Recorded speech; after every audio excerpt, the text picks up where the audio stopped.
చిన్నపిల్లలు, మీకు ఇవాళ ఇంకా మంచి కథ చెప్పనా? అదేంటంటే, అనగనగా రామయ్య దగ్గర ఒక బాతు ఉందిట. ఆ బాతుని రామయ్య ఎంతో గారంగా పెంచుతున్నట్ట. దానికి బుజ్జి పిల్లలు 3 పుట్టాయట.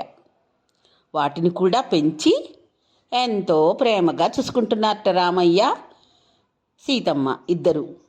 అలా బాతు పెరిగి పెద్దదవుతూ, ఇతను నాకమ్మ పిల్లల్ని నన్ను ఎంతో బాగా చూస్తున్నాడని సంతోషించి ఒకరోజు అనుకోకుండా ఒక బంగారు గుడ్డు పెట్టిందిట. ఆ గుడ్డు చూసి చాలా మురిసిపోయి రామయ్య సీతమ్మ ఇద్దరు కలిపి దాన్ని అమ్మి బోల్ డబ్బులు వస్తే ఇంట్లో వస్తువులన్నీ కొనుక్కున్నారట.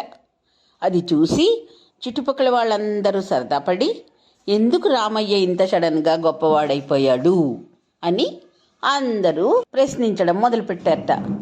అప్పుడు ఆ రామయ్య, మా బాత ఒక బంగారు గుడ్డు పెట్టింది, అది అమ్మితే బోల్ డబ్బులు వచ్చాయి, అంచేత నేను ఈ ఇల్లు అన్నీ కొనుక్కున్నాను అని చెప్పేట. అది విన్న ప్రజలు, ఎక్కడైనా బాతు బంగారు గుడ్డు పెడుతుందా? నువ్వు అబద్ధాలు చెప్తున్నావు, నీ సంగతి రాజుగారికి చెప్తాం అని అన్నారట. అది భయపడి, కాదు, రేపు కూడా నా బాతు బంగారు గుడ్డు పెడుతుంది, కావాలంటే మీ అందరూ రండి చూపిస్తాను అన్నట్ట. మొన్నాడు అందరూ వచ్చేసరికి మామూలుగానే గుడ్డు పెట్టిందిట.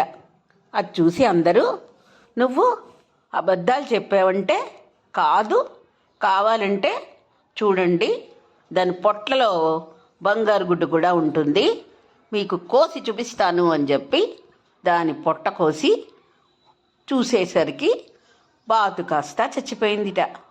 అప్పుడు ప్రజలందరూ, నువ్వు చాలా మూర్ఖుడివి, ఎందుకంటే రోజుకో గుడ్డు పెడుతుంటే దాంతో మురిసిపోకుండా బాతుని చంపాలని ప్రయత్నించావు, అంచేత నీకొచ్చిన అదృష్టం కాస్త పోయింది, అంచేత అందరూ అడిగారు కదా అని నువ్వు ఎంతో ప్రేమగా పెంచుకున్న బాతును చంపడం తప్పు కదా, అంచేత మనం చెడ్డవాళ్ల మాటలు విని ప్రేమగా పెంచుకున్న జంతువుల్ని మాత్రం చంపకూడదు.